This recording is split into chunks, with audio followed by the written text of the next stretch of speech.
तो इस कहानी की शुरुआत में घने से जंगल में एक शिकारी को दिखाया जाता है जो अपनी बेटी के साथ जानवरों को पकड़ने के लिए ट्रैप्स लगा रहा था। वो दरअसल किसी तरह का जाल था जो किसी को भी उसमें फंसाया जा सकता था। साथ ही जो पुराने ट्रैप्स लगा रखी थी उसमें भी कुछ जानवर फंस चुके थे और उन्हें बाहर निकाल रहा था। हम देखते हैं कि ये शख्स एक रेडियो के जरिए अपने वाइफ से बात करता है। वो उसे टाउन जाकर कुछ जरूरी सामान लाने को कहता है। हम जान पाते हैं कि इस फैमिली में 3 लोग थे जो अपने शहर से दूर इस घने से जंगल में रहते थे। इनका गुजारा जानवरों के खाल को बेचकर होता था जिन्हें ये अपने ट्रैप्स में पकड़ा करते थे और उनके खाल को बेच दिया करते थे। अब इनके पास पैसा कमाने का ये यही काम रह गया था, यही जरिया था, क्योंकि इन्हें शिकार करने के अलावा कुछ और भी नहीं आता। इसी वजह से एन का हस्बैंड अपने बेटी को भी अपना इस काम को सिखा रहा था, मगर वो इस काम में इतना माहिर नहीं थी। बाप बेटी अपनी ट्रैप्स को चेक कर ही रही थी कि देखते हैं कि उसकी ट्रैप्स से जानवर गायब है, जो देखकर उसकी बेटी कहने लग जाती है कि ये काम जरूर उसका हो सकता है। वो फिर से वापस आ चुका है।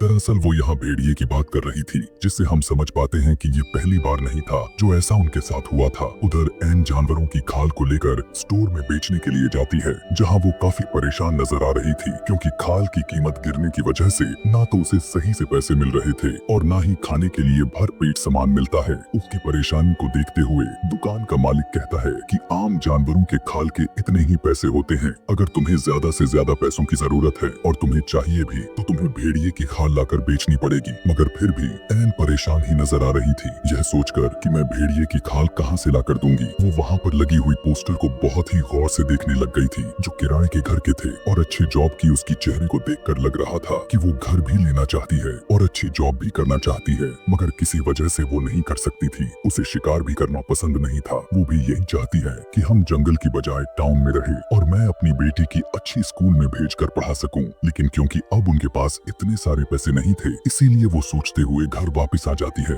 घर पर एन का हस्बैंड अपनी बेटी को खाल निकालना सिखा रहा था, जबकि एन सबके लिए खाना तैयार करने लगी थी। रात को खाना खाने वक्त सबका मूड खराब था क्योंकि पैसे ना होने की वजह से, और जब एन की बेटी यह पूछने लग जाती है कि क्या हमारा शिकार भेड़िया ले गया, तो यह सुनकर एन को अपने हस्बैंड पर काफी गुस्सा आने लग जाता है, क्योंकि उसने एन को यह बात नहीं बताई थी। वो अपने हस्बैंड से कहने लगती है कि इन भेड़िए का कुछ करो, वरना इसी तरह से चलता रहा तो हम किसी भी वक्त भूखे ही मर जाएंगे। खाना खाने के बाद एन अपनी बेटी को अंदर भेजकर अपने हस्बैंड से दोबारा बहस करने लग जाती है। उसका हस्बैंड कहता है कि भेड़िए लड़कियों को काफी शौक से खाना पसंद करते हैं, तो जरूर वो कोई लड़की को देखकर या फिर किसी जानवर को देखकर ही आया होगा। तब यहाँ पर एन कहती है कि मुझे जहाँ तक लगता है कि वो हमारी ही वजह से ही यहाँ आया। एन का ये अंदाजा था। कहती है कि उसे पता है उसे यहाँ फंसा फंसाया शिकार मिल जाएगा और मेहनत भी उसे नहीं करनी पड़ेगी। आगे वो कहती है कि मैं पुलिस स्टेशन जाकर उसकी रिपोर्ट करना चाहती हूँ, मगर उसका हस्बैंड ये कहकर मना कर देता है कि नहीं, तुम्हें फिक्र करने की कोई जरूरत नहीं है, कल सुबह मैं खुद ही उसे पकड़ लूंगा। लेकिन यहाँ पर यह सिर्फ इकलौती टेंशन नहीं थी।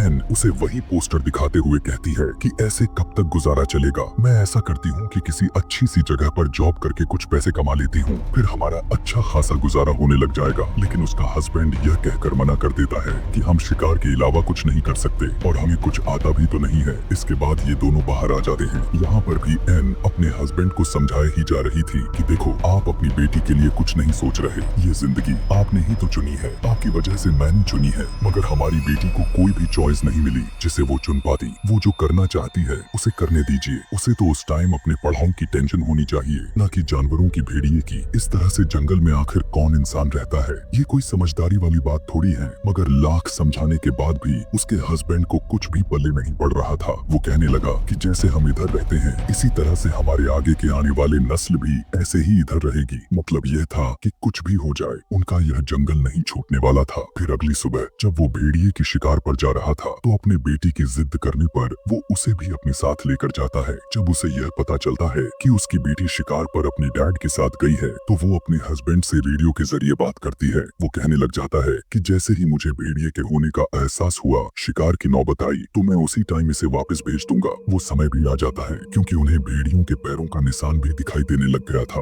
वो समझ गया था कि जरूर वो आसपास ही है, इसीलिए सारी बात समझाने के बाद वो अपने बेटी को घर के लिए वापस भेज देता है। साथ ही यह भी कहता है कि अपनी माँ से कहना कि मैं रात तक आऊंगा। मगर वापस आते टाइम जंगल के अंदर से इतना खतरनाक आवाजें आते हुए सुनाई दे रही थी कि उसकी हालत खराब हो जाती है। उधर एन का भी यही हाल था। नदी से पानी लाते हुए जब वो वापस आ रही थी तो उसे ऐसा लग रहा था कि जैसे कोई मेरा पीछा कर रहा है, इसीलिए वो भी काफी घबराई हुई थी। जिसके बाद एन तो जैसे तैसे करके घर तो आ जाती है, लेकिन उसकी बेटी नहीं आ पाती। आवाजें इतना ही ज्यादा मात्रा में डरावनी थी कि वो वहीं पर डर कर बैठ जाती है। एन के हस्बैंड को भी भेड़िया दिख गया था, इसीलिए वो फौरन से उस पर गोली चला देता है। उसे देखने से लग नहीं रहा था कि वो मर गया होगा। गोली की आवाज उसकी बेटी ने भी सुन ली थी, इसीलिए हिम्मत करते हुए आगे बढ़ जाती है। गोली मारने के बाद जब एन का हस्बैंड उस भेड़िए को चेक करने के लिए जैसे ही आता है तो वो देख पाता है कि भेड़िया तो यहाँ पर नहीं है, जिसका मतलब था कि वो यहाँ से भाग गया। कि तभी वहाँ उसी जगह के आसपास एक चीज देखकर उसकी हालत खराब हो जाती है। वो चीज दरअसल एक लड़की का कटा हुआ हाथ था जिसे वो भेड़िया खा रहा था। अब सड़क पार करके जंगल के दूसरी तरफ आकर वो आगे बढ़ने लग जाता है। जहाँ का नजारा को देखकर तो उसके होश ही उड़ गए थे। वो एकदम से दंग रह जाता है। काफी घबरा गया था क्योंकि वहाँ पर लड़कियों की कटी हुई लाशें थी, जिन्हें वो बड़ी ही बेरहमी से काट काट कर अलग अलग जगहों पर रखा गया था। जो जाहिर सी बात थी कि ऐसा इस तरह का काम किसी भेड़िए का नहीं हो सकता था, जिससे वो समझ जाता है कि इस जंगल में भेड़िए के अलावा एक कातिल भी घूम रहा है जो यह सब किए जा रहा है, यानी लड़कियों को ऐसी ब्रूटल तरीके से मार रहा है जो देखने लायक तो बिल्कुल भी नहीं था। यहाँ पर उसे लगने लग जाता है कि मेरी फैमिली को भी अब खतरा है, क्योंकि 2 औरतें तो उसके घर में भी तो मौजूद थी। भेड़िए को तो वो संभाल लेते, लेकिन इतनी खतरनाक मॉन्स्टर्स या कातिल के साथ निपटना आसान नहीं होगा। घर आकर चुपचाप बैठा इसी के बारे में सोचे जा रहा था। उसकी नींद और भूख तो जैसे उड़ सा गया था। यहाँ पर भी वो उस बारे में किसी से भी कुछ नहीं कहा ताकि उसकी फैमिली डर ना जाए, और अब वो खुद ही अपनी फैमिली की प्रोटेक्शन के लिए कुछ करेगा। अगले दिन जब एन की आंख खुलती है तो उसका हस्बैंड गायब हो चुका था, क्योंकि पता चला कि वो दोबारा से उसी जगह पर पहुंच गया था जहां उसने लड़कियों की लाशें देखी थी। उसने दरअसल एन को बता दिया होता है कि भेड़िए को ढूंढने के लिए अगर मुझे पूरी रात भी रुकना पड़े तो मैं रुकूंगा, तुम मेरी फिक्र मत करना। मगर असल में ये भेड़िए को नहीं बल्कि कातिल को ढूंढ रहा था। एन और उसकी बेटी जब नदी के किनारे कपड़े धोने के लिए आई थी तो उसकी बेटी देखती है कि उसकी डॉग यहाँ पर नहीं है, इसीलिए वो उसे ढूंढने के लिए चली जाती है। लेकिन तभी उसके सामने वही भेड़िया आ जाता है जो काफी तेजी से इनकी तरफ बढ़ने लग जाता है। उसे देखकर एन काफी जोर से चीखें मारती है, क्योंकि भेड़िया वहाँ से डर कर भाग गया था। और दोनों माँ बेटी बगैर टाइम जाया किए फौरन से भागते हुए अपने घर आ जाते हैं। लेकिन अभी भी उसका डॉग तो बाहर ही रह गया था, इसीलिए एन गन उठाती है और ढूंढने के लिए चली जाती है, जहाँ पर उसे अपना डॉग मिल तो जाता है मगर मरा हुआ था, क्योंकि भेड़िए ने उसका भी काम तमाम कर चुका था। अपने डॉग की मौत से एन को काफी दुख होता है। वो वापस आकर अपने बेटी से झूठ बोल देती है कि अभी तक डॉग नहीं मिला, जब तुम्हारे डैड आ जाएंगे तब हम उसे ढूंढ लाएंगे। डॉग के मौत के बारे में उसने अपनी बेटी को इसलिए नहीं बताई थी ताकि वो डरे ना, उसे अपनी जिंदगी खतरे में ना लगे। इसी तरह से एक बार फिर से सुबह हो जाती है, लेकिन एन का हस्बैंड ना तो वापस आया था और ना ही उसके कोई फोन आया था। दोनों माँ बेटी अपने लगाए हुए ट्रैप्स को चेक करने के लिए जाते हैं,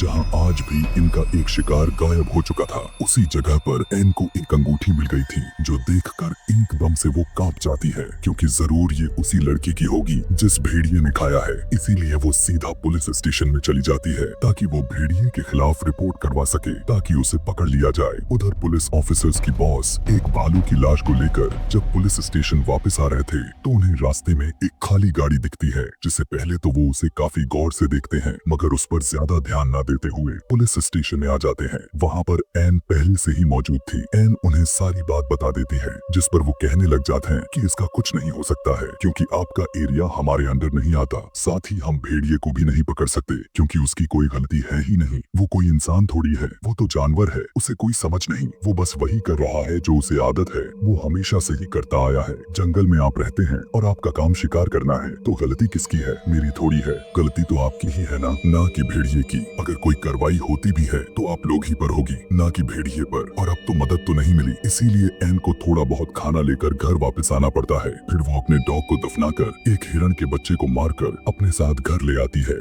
उसके हस्बैंड का अभी तक कुछ अता पता नहीं था। भेड़िया सिर पर सवार है, खाना भी खत्म हो रहा है, इसीलिए अब जो भी करना था एन को करना था। एन फिर अपनी बेटी के साथ मिलकर हिरण के खाल को उतारने लग जाती है, जिसके बाद ये दोनों उसे पकाकर खाने लग जाते हैं कि तभी अचानक रेडियो पर कुछ हलचल महसूस होने लगता है। एन बोलती बेटी तो है, मगर सामने से कुछ साफ आवाज नहीं आ रही थी। फिर आधी रात को जब ये दोनों माँ बेटी सो रहे थे तो अचानक इनकी आंख खुल जाती है, क्योंकि जंगल से काफी बुरी तरह से चिल्लाने की आवाज आ रही थी। जब ये चेक करने के लिए जाती है तो हम देख पाते हैं कि यहाँ तो एन का हस्बैंड नहीं है, बल्कि ये कोई अनजान आदमी है जो काफी जख्मी हो चुका था और मदद के लिए कह रहा था। तब एन अपनी बेटी को वापस अपने घर छोड़कर एक चीज पर उस आदमी को लेटाकर अपने घर लेकर आ जाती है, क्योंकि भेड़िया उनके आसपास भी हो सकता था और उनके जान का भी खतरा था। चेक करने पर उस आदमी के पास से एक रेडियो निकलता है, साथ उसकी पैरों की हालात भी काफी खराब हो चुकी थी। ये रात भी ऐसे ही गुजर जाती है। अगली सुबह जब एन की बेटी उसके पास जाती है तो अचानक उसकी आंख खुल जाती है,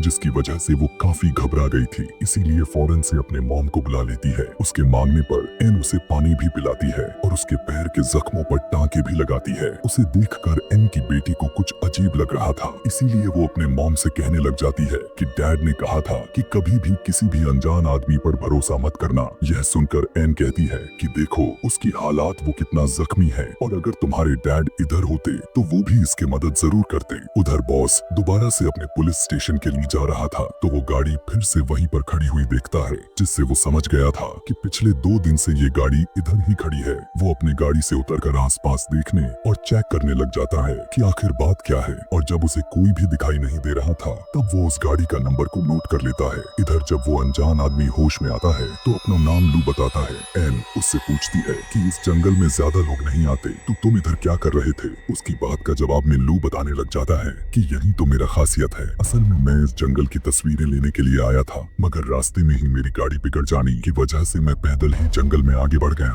जहाँ अचानक किसी ने मुझ पर हमला कर दिया, जो शायद भेड़िया हो सकता है, क्योंकि मैंने उसे देख नहीं पाया। वहाँ पर अंधेरा था और वो गाड़ी जो इतने दिनों से रोड पर खड़ी है वो मेरी ही है। अब उसकी हालत इतनी ज्यादा खराब थी कि उसे मेडिसिन के लिए हॉस्पिटल ले जाने की जरूरत थी। एन अपने बेटी की मदद से उस गाड़ी तक लेकर जाने की कोशिश करती है, लेकिन कुछ ही दूर जाने के बाद लू दर्द से चिल्लाने लग जाता है, इसीलिए उन्हें दोबारा से घर वापस आना पड़ता है। दोनों माँ बेटी ने अब जहर लगी हुई गोश्त के टुकड़े को रास्ते में फेंक देती हैं, साथ ही ट्रैप्स लगाकर वहाँ आग भी जला दी थी ताकि ये लोग उस भेड़िए से बच सके। उधर बॉस काफी सोच में पड़ा हुआ था, क्योंकि पिछले काफी वक्त से लगातार लोग गायब होते जा रहे थे, खास तौर पर लड़कियां थीं, क्योंकि लड़कियों का लिस्ट बढ़ते जा रहा था, जो सिलसिला अभी भी जारी था। अब हालांकि ड्यूटी खत्म होने में 1 ही घंटा रह गया था, लेकिन फिर भी वो उस गाड़ी को दोबारा से चेक करने के लिए जाता है, जो उसकी सबसे बड़ी गलती थी। वो निशानों का पीछा करते करते आगे बढ़ ही रहा था कि तभी उसका पैर ट्रैप्स में फंस जाता है। वो उसे छुड़ाने के लिए जैसे ही थोड़ा हिलाता है तो उसका हाथ भी फंस जाता है, जिसके जरिए ये अब यहाँ पर काफी बुरी तरह से फंस चुका है, कहीं भी नहीं जा सकता था। और जरूर ये ट्रैप एन के हस्बैंड ने लगाए होंगे कातिल को पकड़ने के लिए, मगर ये बेचारा बेवजह इसमें फंस गया। उधर गन लेकर एन काफी अलर्ट होकर खड़ी हुई थी, लेकिन पूरी रात बीत जाने के बाद ना तो उसके हस्बैंड आया और ना ही भेड़िया। पुलिस स्टेशन में जब एक ऑफिसर आती है तब एक बॉस के वाइफ का वॉइस मैसेज को सुनती है, जिसमें वो कह रही थी कि बॉस कल रात घर वापस नहीं आए। अब ये लेडी ऑफिसर रेडियो के जरिए उनसे बात करने की कोशिश करती है, लेकिन उधर से कोई जवाब नहीं आ रहा था, इसीलिए अब वो भी उस जगह के लिए निकल जाती है। उधर एन को भी अपने हस्बैंड की फिक्र होने लग गई थी, इसीलिए वो नक्शा लेकर अपने हस्बैंड को ढूंढने के लिए निकल जाती है। उसे एक ट्रैप में खरगोश फंसा हुआ मिलता है, जिसे ना चाहते हुए भी उसे मारना ही पड़ जाता है। ऐसा करके वो काफी दुखी हो गई थी, क्योंकि ये इसका काम नहीं था कि तभी अचानक से रेडियो में हलचल होने लग जाती है, इसीलिए वो आगे बढ़ने लग जाती है, जहाँ जाकर तो उसके होश ही उड़ जाते हैं। एन वहाँ पर अपने हस्बैंड की लाश देख पाती है, जो जमीन पर पड़ा हुआ है। उसे ऐसे मरा हुआ देखकर वो काफी टूट जाती है और फूट फूट कर रोने लग जाती है, और अब जाकर उसे सारी बात समझ आ जाती है कि उसके हस्बैंड को किसी भेड़िए ने नहीं बल्कि लू ने मारा है, क्योंकि वही वह कातिल है जिसने बाकी के लड़कियों को मारा था। एन के हस्बैंड ने उसे पकड़ लिया था, मगर लू उसे मारकर भाग गया, पर फिर भी उसके हस्बैंड ने लू को काफी जख्मी कर दिया था, मगर एन ने दोबारा से उसे अपने घर लाकर उसकी जान बचा ली। अब ये चीज एन के लिए किसी सदमे से कम तो नहीं था, क्योंकि वो उसी आदमी का सेवा 2 रातों से कर रही थी, जिसके हस्बैंड का वो कातिल है, जिस बात से वो अब तक अनजान थी। जब उसे एहसास हुआ तो जल्दी से गन लेकर अपने घर की तरफ निकल पड़ती है, क्योंकि इसने एक और गलती कर दी थी। वो यह था कि इसने अपनी बेटी को लू के साथ अकेले छोड़ आई थी। उधर लेडी ऑफिसर उस जगह पर आकर लू को ढूंढने लग जाती है। बॉस को जब ऐसा महसूस होता है कि कोई यहाँ पर है तो वो अपने गन से 2-3 गोलियां चला डालता है, जिससे बहुत ही जल्द ऑफिसर पर उसे ढूंढ लेती है। वो उसे ऐसे ट्रैप में फंसा हुआ देखकर फौरन यहाँ मदद के लिए बुला लेती है। एन बड़ी ही आराम से घर के अंदर घुसती है, देखती है कि उसकी बेटी बिल्कुल ठीक है और बड़ी ही आराम से सो रही है। मगर यहाँ पर तो कातिल नहीं थे, क्योंकि वो दरवाजे के पीछे छुपा हुआ था। अचानक से वो एन पर हमला कर देता है, जिस जोर जबरदस्ती में एन के गन से गोली चल जाती है। गोली की आवाज सुनकर एन की बेटी की आंख खुल गई थी। वो यहाँ पर आकर देखती है, लेकिन कोई फायदा नहीं होता, क्योंकि तब तक एन को लू ने मारकर बेहोश कर दिया था। जंगल में पुलिस भी आ चुकी थी, लेकिन इससे पहले वो लोग बॉस को आजाद कर पाते। बॉस अपना दम तोड़ देता है, मर जाता है। अब यहाँ खून के निशान दिखाई देते हैं, जिसे देखकर सारे पुलिस ऑफिसर्स जंगल की तरफ आगे बढ़ते हैं। एन को जब होश आती है तो लू उससे ट्रक की चाबी मांगता है, जिस पर वो कहती है कि एक शर्त पर पहले बताओ कि मेरी बेटी कहाँ है। इस बात का तो वह कोई जवाब नहीं देता, मगर ऐसा कभी भी ना होता अगर तुम्हारा हस्बैंड अपने काम से काम रखता और बीच में ना आता। अपना राज छुपाने के लिए पहले तुम्हारे हस्बैंड को मारा और अब मैं तुम्हें भी मार दूंगा। इसके बाद वो अपना सारा सामान जलाकर एन के पास आकर उससे बदतमीजी करने लग जाता है कि तभी एन मौका देखकर एक ट्रैप में उसका मुंह फंसा देती है और बाद में खुद को आजाद करके एक चीज से उस पर हमला करके उसे बेहोश कर देती है। अब अगले कमरे में जाकर यहाँ के नजारे को देखकर एन वहाँ पर फूट फूट कर रोने लग जाती है, क्योंकि वहाँ पर भी उसकी बेटी की लाश पड़ी हुई थी, जिसका मतलब था कि जिस पागल कातिल ने जो इंसान के रूप में जानवर बना हुआ था, उसने उसकी बेटी को भी नहीं छोड़ा। इसीलिए अब वो ठान लेती है कि अब मैं भी उसे नहीं छोड़ने वाली। अपनी बेटी और अपने हस्बैंड का बदला उससे लेकर ही रहूंगी। वो लू को रस्सी से लटकाकर उसके ही हेडफोन को कान में लगाकर गाने सुनने लग जाती है, जिसके बाद वो बड़ी ही बेदर्दी के साथ लू के खाल को उतारने लग जाती है, बिल्कुल किसी जानवर की तरह, क्योंकि वो भी तो किसी जानवर से कम नहीं था। कुछ ही देर में वो उसके पूरे ही शरीर के खाल को उतार देती है और आखिर में उसके चेहरे का भी खाल उतारने लग जाती है, जिससे उसका बहुत सारा खून बहने लग जाता है। यहाँ पर एन को जरा सा भी दुख नहीं हो रहा था कि आखिर वो कर क्या रही है। उसके ऊपर तो बस बदला लेने का खून सवार था। यहाँ पर लू के खाल उतर जाने के बाद वो बड़ी ही काफी भयानक दिखाई दे रहा था। इतने ही देर में पुलिस भी बाहर आ चुकी थी, मगर तब तक एन ने अपना काम कर दिया था।